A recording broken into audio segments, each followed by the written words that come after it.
I have seen TyTy Washington mocked all over the place. Is he a lottery prospect? And what can you tell us about him? Yeah, TyTy role dependent this past year at Kentucky. So I think he's definitely a lottery prospect. He's a guy that I have a lottery grade on right now. I would not be shocked if he falls outside the top 20. And the reason for that is, there's a continued lack of understanding of circumstance that goes into the evaluation process. And that's not to call out NBA teams or decision makers. They do an unbelievable job with much more information than all of us who are kind of public facing right now are ever able to wrap our heads around. But two things stand out to me with TyTy Washington, really three things. One is the miscast role at Kentucky. He was played next to a non-shooting pass first point guard in Severe Wheeler and a non-shooting big man who lived in, like, literally brought a tent to the lane with him for games in Oscar Tshiebwe. And those two ran pick and roll all the time and or got their touches in different ways. And TyTy Washington's a really good passer and playmaker, but he also happens to be a very good shooter. And when there are three guys that all are talented enough to deserve to be on the floor, and one of them is a good shooter, guess which role he gets siphoned into?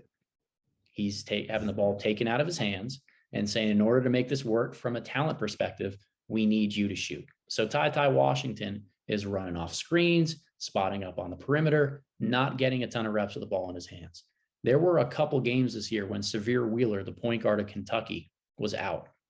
And in one of them against Georgia, I think Williams had 14 or 15 assists and only 2 turnovers.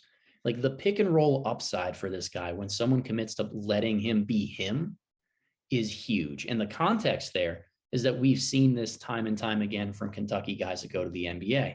As a Knicks fan, this was the exact thing that I was saying 2 years ago about Emmanuel Quickley, that high school, more of a point guard, has a lot more lead skills with the ball in his hands than he was allowed to show at Kentucky because of who he shared the floor with.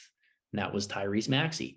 Both of them really good NBA players now. Both of them deserve to have the ball in their hands, but the context of the college situation really took that away. So I think the best days of TyTy Washington and what he does to maximize his value, we haven't seen at Kentucky.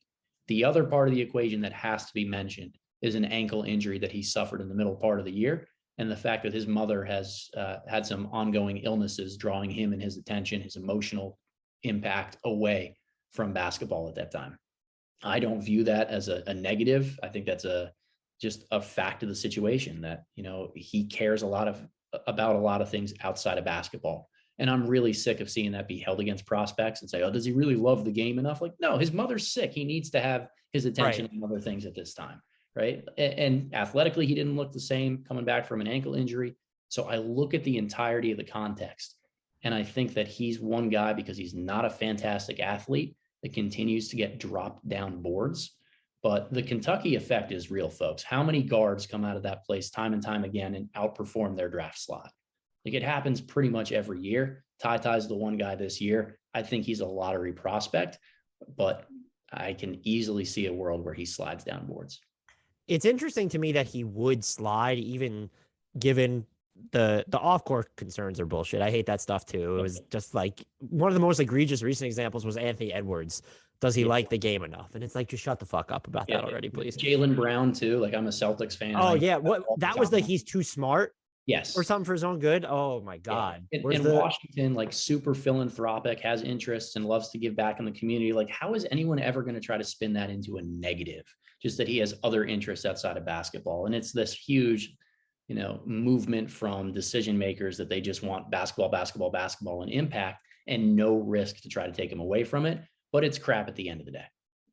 And even given all that, it's surprising to me that he would slide outside the lottery in a draft that is just like bereft of point guard talent anywhere near the top. And so I just assumed that, I guess maybe it comes down to the needs of certain teams, but even just, you would think that his skill set and what he does is just so in demand because of the scarcity of it throughout the rest of this first round. Yep, no doubt about it. So I'm a huge TyTy fan. I know Knicks fans are sick of seeing him mocked to the Knicks at 11. I think that the inclusion of Shaedon Sharpe, the recent ascent of Dyson Daniels, probably takes him a little bit lower than that range. Like he's the one guy that's going to continue to get notched down a little bit because of a couple other guys rising, and again the inclusion of Shaden Sharp.